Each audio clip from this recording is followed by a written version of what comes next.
గ్రామంలో బాలుడు ఉండేవాడు. అతని పేరు రాజు. రాజు చిలిపి పనుల్లో ఎప్పుడూ ముందుండేవాడు. కానీ తండ్రి చెప్పిన మాటలు ఎప్పుడూ వినేవాడు. ఒకరోజు రాజు అడవిలోకి వెళ్ళాడు. అక్కడ అతనికి ఒక పెద్ద పులి కనిపించింది. పులి కనిపించగానే రాజు భయంతో ఒక చెట్టు ఎక్కి అలా కూర్చున్నాడు. పులి కింద నుండి రాజును చూస్తోంది. అయితే రాజు ఎక్కిన చెట్టు పైన పాము ఉంది. పామును చూడగానే రాజు భయంతో "వామ్మో పాము" అని గట్టిగా అరుస్తూ అక్కడే ఉన్నాడు. ఇప్పుడు చెట్టు కింద పులి, చెట్టు పైన పాము.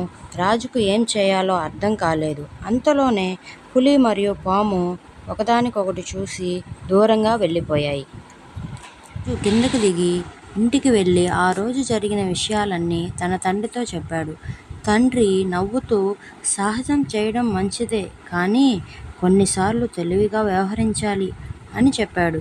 రాజు ఆ మాటలను గుర్తుపెట్టుకున్నాడు. దీన్ని బట్టి ఎప్పుడూ తెలివిగా వ్యవహరించాలి మరియు అవసరం లేని ప్రమాదాలను స్వీకరించవద్దు.